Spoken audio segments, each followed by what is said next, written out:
Bonsoir, bonsoir.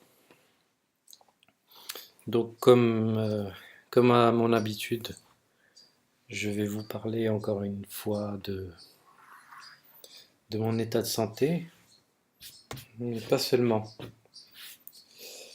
Je vais surtout en fait vous parler de ce que je ressens et vous dire que la situation ne s'est vraiment pas améliorée. Je suis toujours dans cette tourmente, je suis toujours dans cette douleur, dans cette anxiété. Donc je vis toujours la même chose. Je vis toujours la solitude interne, quelle que soit, quelle que soit la compagnie que je peux avoir et quelle que soit la personne avec laquelle je puisse me trouver ou échanger, ou même plus si affinité. Cela n'a plus vraiment d'importance pour moi, et pas seulement ça. Cela ne me permet plus en fait d'obtenir le plaisir quel qu'il soit. Donc je n'ai plus de plaisir. Je vis, je respire, euh, je vois la vie, je ressens par mon corps, mais je suis totalement neutre. Je suis neutre devant la vie en général. Donc je suis neutre. Pratiquement toute la journée, je suis dans cet état-là, dans cet état de neutralité totale, où je n'ai pas, où la chose la plus marquante, je vais dire, est le fait que euh, je n'ai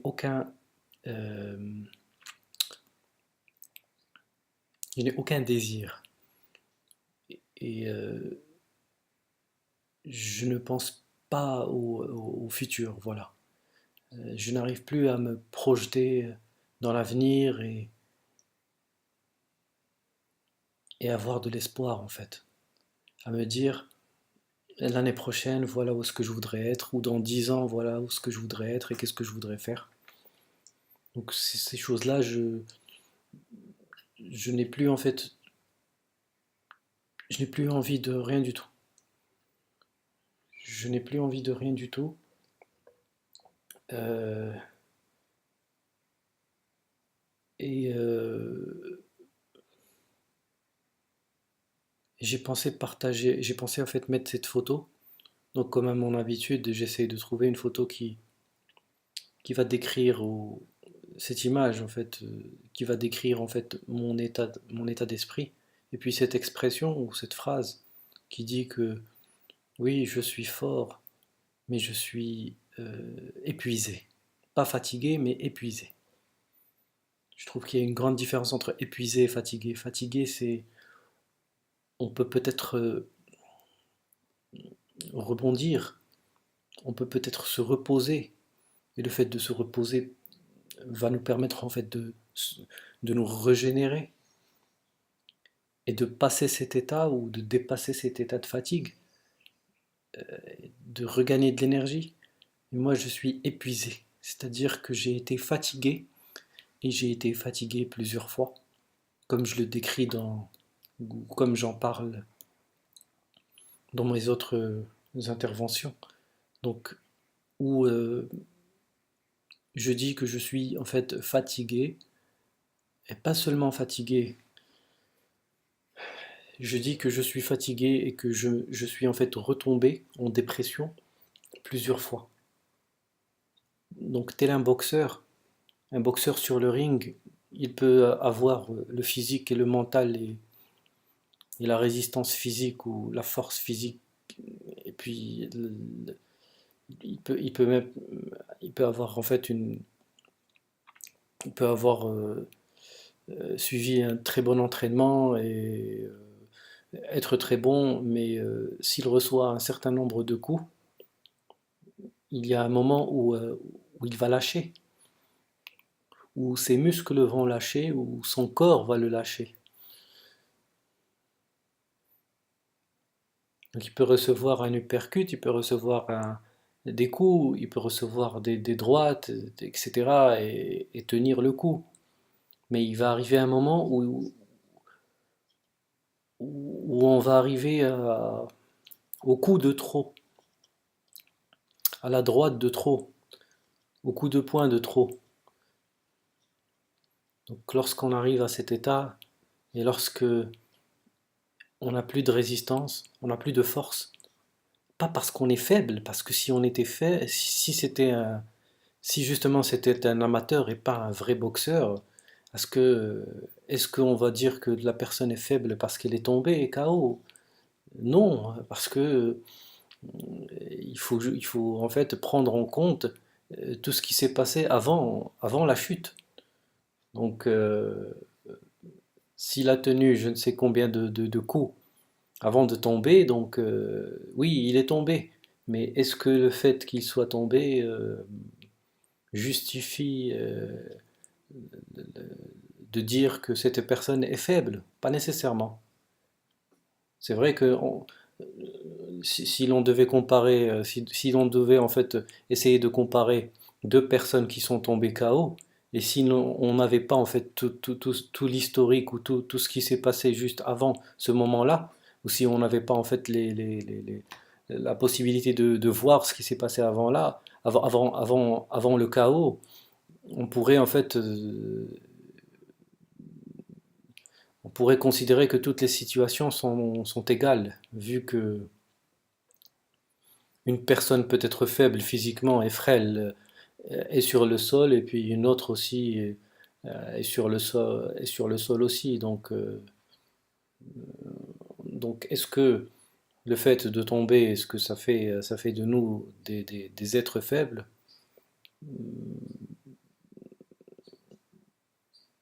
Je considère que non, parce que il faut prendre en compte le vécu de la personne, les étapes que cette personne a essayé de franchir, le degré de sa maladie, etc. Donc les expressions à tout va qu'on vient et qu'on nous assène et qu'on nous oblige en fait à croire et sans discuter du genre si tu n'arrives pas à te relever ou si ta dépression est trop intense, si tu n'arrives pas à te relever, voilà, si tu n'arrives pas à dépasser ta dépression, donc tu es faible. Ça, ce sont justement ces phrases-là qui font le plus de mal aux gens qui souffrent, parce que ce sont les phrases qu'on va écouter. Et c'est à cause de ces comportements-là, qui sont des comportements de personnes qui ne prennent pas en fait la peine de comprendre, parce que lorsqu'on comprend, on peut peut-être mieux, entre guillemets, juger, même si je n'aime pas, je suis pas un fan des gens qui jugent à tout va, donc je préfère comprendre que juger. Donc c'est à cause de ces personnes-là que peut-être moi, je suis en train d'enregistrer, de faire ces enregistrements et d'essayer de parler à moi-même finalement. Parce que dès que l'on va parler à quelqu'un, cette personne-là, la première chose qu'elle va faire, elle va juger tout simplement. Elle va juger, elle va considérer que, elle va faire un jugement hâtif et puis sans avoir, sans prendre la peine de comprendre la situation, parce que comprendre la situation prend du temps, etc., etc., et que cette personne, en général, vu que elle ne s'intéresse pas vraiment à toi et que son but c'est juste de flatter son amour-propre et de flatter son ego, donc voilà, de flatter son ego en ayant supposément fait une bonne action, parce que pour elle, le fait de dire il n'y a que les faibles en fait et qui ne qui échouent qui échouent devant la dépression, des choses comme ça, ou des phrases du genre mais tu n'es pas le seul, il y en a d'autres qui s'en sont sortis, etc., etc. Donc ce genre de phrases là Ce sont des phrases qui sont totalement inutiles, mais qui sont toxiques. Et qui sont toxiques et qui ne créent que de l'animosité entre les gens, et qui ne créent que de la tension entre les gens. Donc, les personnes qui souffrent, il faut essayer de les respecter, il faut avoir de l'empathie et il faut essayer de les comprendre surtout. Donc si on ne veut pas les comprendre, eh ben on essaye de ne pas juger. Voilà. Parce que juger, critiquer, tout le monde peut faire. Tout le monde est champion du monde de la critique, hein. Et dès que la personne, dès qu'il s'agit plus de critiquer, mais qu'il s'agisse de, je ne sais pas, de se placer, de se mettre à la place d'une personne et de subir justement, par exemple, la maladie, etc., et bien là, euh, les choses, euh, euh, les choses bizarrement ne sont plus pareilles. Et puis les gens changent, les gens changent, et peut-être même ils vont même changer d'avis lorsqu'ils seront en fait dans cette situation-là. Et ils vont peut-être même considérer que vu que toi tu es encore vivant, tu es peut-être bien plus fort que ce que eux pourraient en fait pourraient supporter. Peut-être, je ne sais pas. Je le dis, sûrement, chez certains. Parce que ceux qui critiquent, en général, ne prennent pas en fait la peine de comprendre. Voilà, donc notre société, notre monde en général serait bien meilleur s'il y avait beaucoup plus de gens qui écoutent et moins de gens qui critiquent et moins de gens qui jugent et moins de gens qui sont négatifs. Voilà. Parce que c'est très facile d'être négatif, c'est très facile de juger. Moi, je suis pas quelqu'un de positif, mais au moins quelqu'un de pragmatique et quelqu'un qui préfère en fait comprendre et expérimenter les choses avant de juger. On peut tous juger, peut juger n'importe qui, on peut juger n'importe quoi. Et puis, ça va peut-être nous permettre de bien dormir la nuit, mais est-ce qu'on aura évolué en tant qu'être humain? Je ne pense pas. Parce que peut-être même le fait de prendre la peine et de comprendre cette personne et de comprendre ce qu'elle vit, ça permettra peut-être même à ces personnes-là que dans euh, ça permettra même à ces personnes-là de s'en sortir peut-être dans le cas où elles tomberaient justement tomberaient dans la même situation où elles vivraient le même état, je ne sais pas. Et ça permettrait peut-être, ça permettrait de faire ça et ça permettrait d'éviter justement, d'éviter justement la confrontation, d'éviter des disputes inutiles, d'éviter en fait la séparation, etc. Donc, parce que lorsqu'on comprend une personne, on est moins apte à le juger et moins apte à s'énerver, à s'irriter, etc., etc. Donc, on est plus patient, etc. Donc, là, c'est écrit I am strong, mais voilà, je suis fort, but I'm tired. So, qu'est-ce que je peux encore raconter? Moi, j'ai expliqué, c'est le fait d'être épuisé et le fait d'être épuisé ou le fait d'être strong, etc. euh, voilà, le fait d'être strong ne dit pas que, ne veut pas dire ou ne signifie pas que on est invincible ou voilà, ne signifie pas qu'on est invincible. Signifie juste que on a pu en fait supporter certaines situations dans notre vie et puis que la première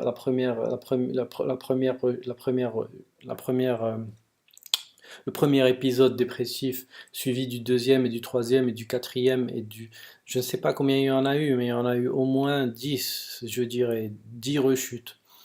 Euh, donc toutes ces rechutes-là, avec ça c'est on va dire peut-être les grosses rechutes, mais les grosses rechutes avec aussi les mini-rechutes, etc. Donc moi je connais la dépression comme ma poche maintenant, mais je ne la connais pas en fait. Mais j'ai tellement vécu que je pense un peu connaître le sujet, donc qu'est-ce que vous voulez que je vous dise?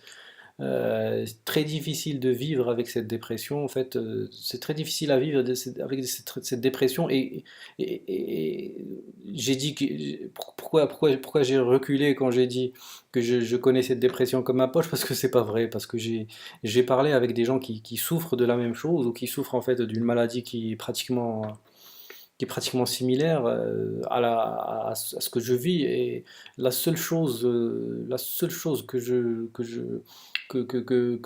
trouve ou que je retrouve ces personnes-là, c'est en fait cette souffrance-là. C'est la souffrance et peut-être pas comment ils la vivent, parce que chacun la vit différemment et je l'ai remarqué. Parce qu'au départ, j'étais un peu, moi aussi, j'étais peut-être un peu sur les préjugés, j'étais pas en fait dans la compréhension, etc. Donc j'étais un peu prétentieux de dire que en fait peut-être que moi je comprends mieux la dépression parce que moi aussi je la vis, donc je saurais comment communiquer avec les gens qui souffrent comme moi, etc. Donc, mais non, il faut avoir de l'humilité parce que beaucoup de gens que j'ai rencontrés, beaucoup de gens avec qui j'ai parlé et qui souffrent de la même façon le vivent différemment. Donc il y a des choses que je vais peut-être dire et qui ne vont pas, qui ne vont pas passer, etc., etc. Donc même moi, je ne suis pas capable en fait de savoir quoi dire à une personne qui souffre. Sans parler de ceux qui n'ont jamais vécu ça et qui, euh, et qui viennent juger, et qui viennent même donner des conseils. Ça c'est le summum de l'idiotie, donner des conseils dans un domaine où on a zéro expérience. Moi j'ai de l'expérience dans ce domaine, je pense que j'ai un peu d'expérience dans ce domaine et je me suis rendu compte qu'en fait, même moi je peux pas donner de conseils, je peux pas donner de conseils. Et, euh, et au final, je me suis résolu à plus écouter et m'enrichir en fait, m'enrichir de l'information que je reçois parce que j'en reçois de l'information. Donc, euh, j'ai commencé même à voir les subtilités qu'il y a chez chaque personne parce que chaque personne est très différente. Il y a beaucoup de subtilités, il y a beaucoup de choses subtiles, il y a beaucoup de, de, de, de, de, de- de symptômes de la maladie qui sont très différents, sans oublier la personnalité de la personne, donc la personnalité de la personne, donc ajouter à la personnalité de la personne que je ne comprends pas et que je ne connais pas, ajouter à cela en fait la subtilité de la maladie et au final, tout ce qu'on peut faire, tout ce qui fait en fait, tout ce qu'on peut faire ou tout ce qu'on peut apporter à ces gens-là, c'est peut-être juste l'écoute et voilà, on peut juste leur apporter l'écoute parce que finalement, c'est ce qu'ils veulent et ils savent qu'ils vont être écoutés, ils savent qu'ils vont être peut-être pas compris, mais ils savent qu'ils vont au moins ne pas être jugés. Voilà. Ça, c'est très important pour eux et c'est très important pour moi aussi. Donc, c'est la chose la plus importante.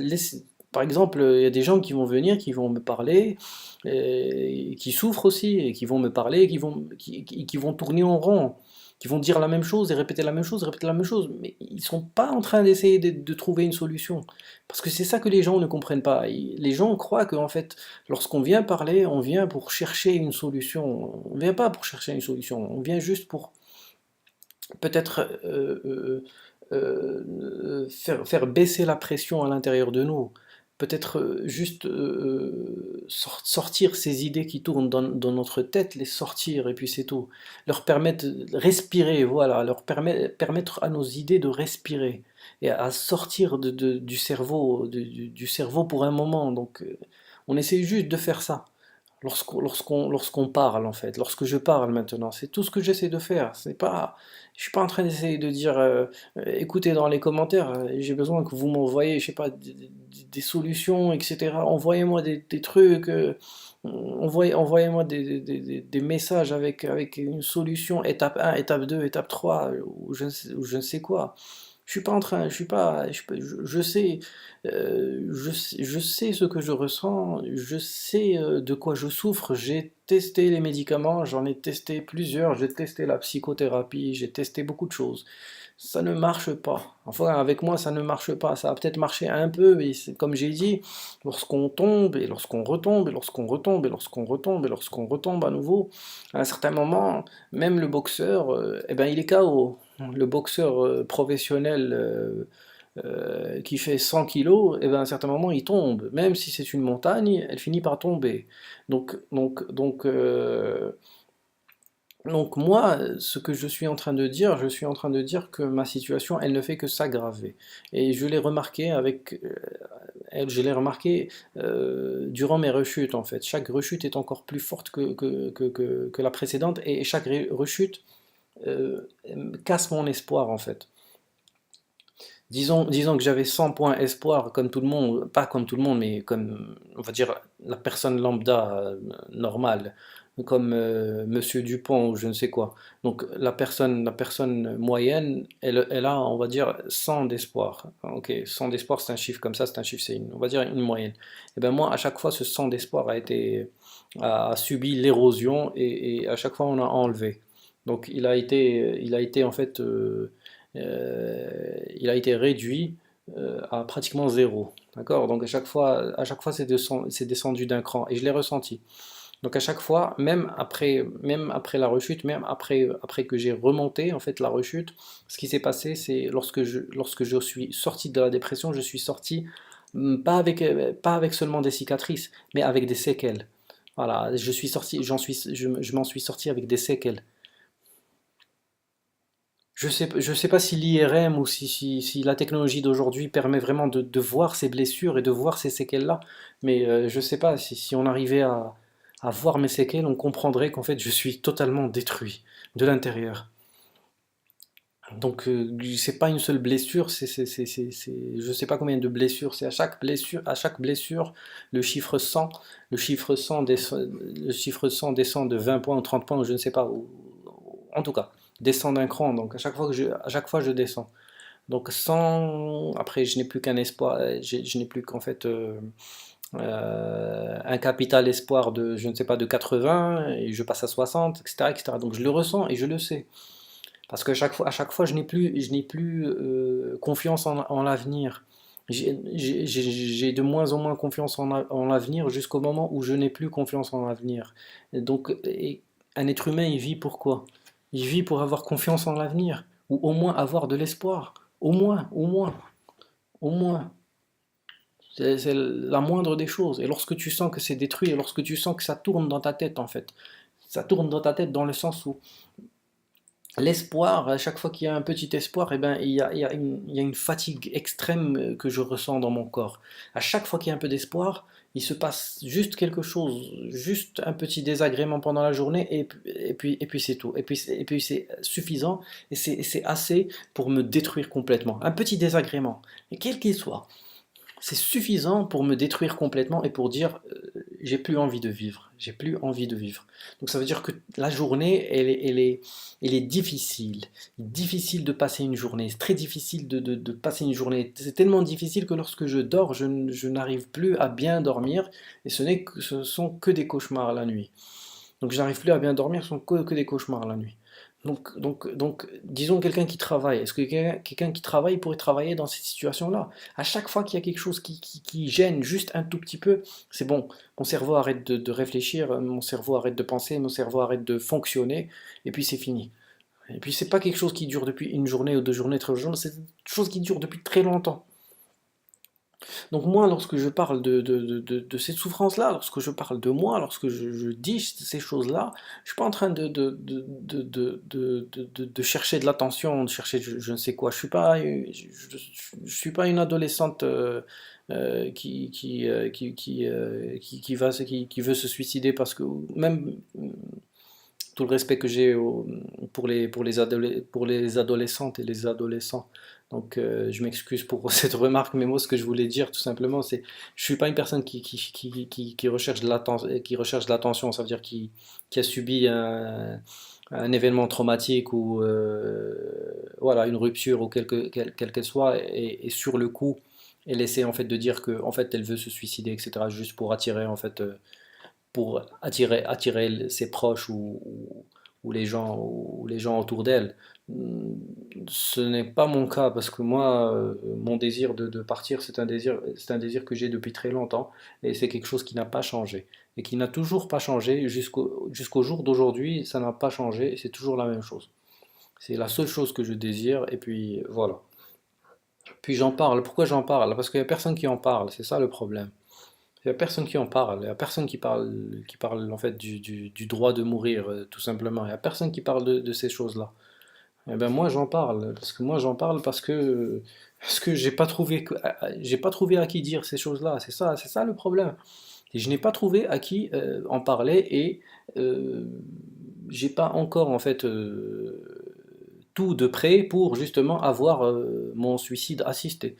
Donc voilà, quelque chose qui est fait dans les règles de l'art et puis quelque chose euh, qui est exécuté de la bonne façon et puis c'est tout. Moi je l'ai pas encore eu parce que moi je veux me reposer, je veux dormir, je veux me reposer. Je veux finalement me reposer, je veux finalement dormir. Voilà. Et ça, j'en parle dans plein de vidéos. Donc, si ce que je dis intéresse ou intéresse un tant soit peu, donc je vous laisse prendre connaissance en fait des autres,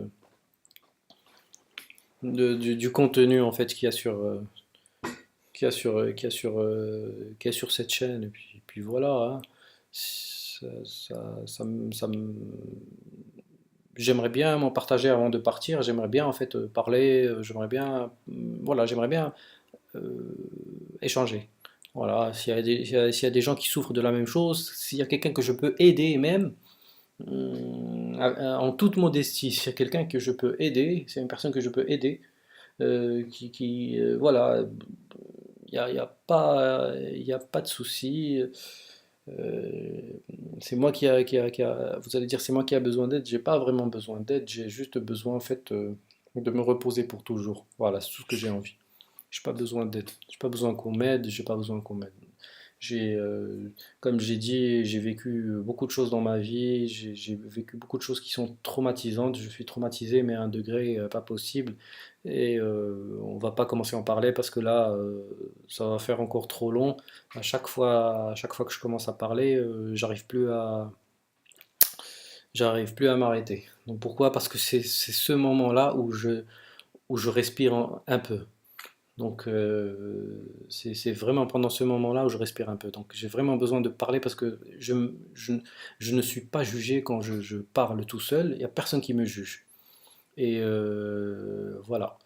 Donc, euh, donc je vous laisse et je vous aime et puis je vous souhaite une bonne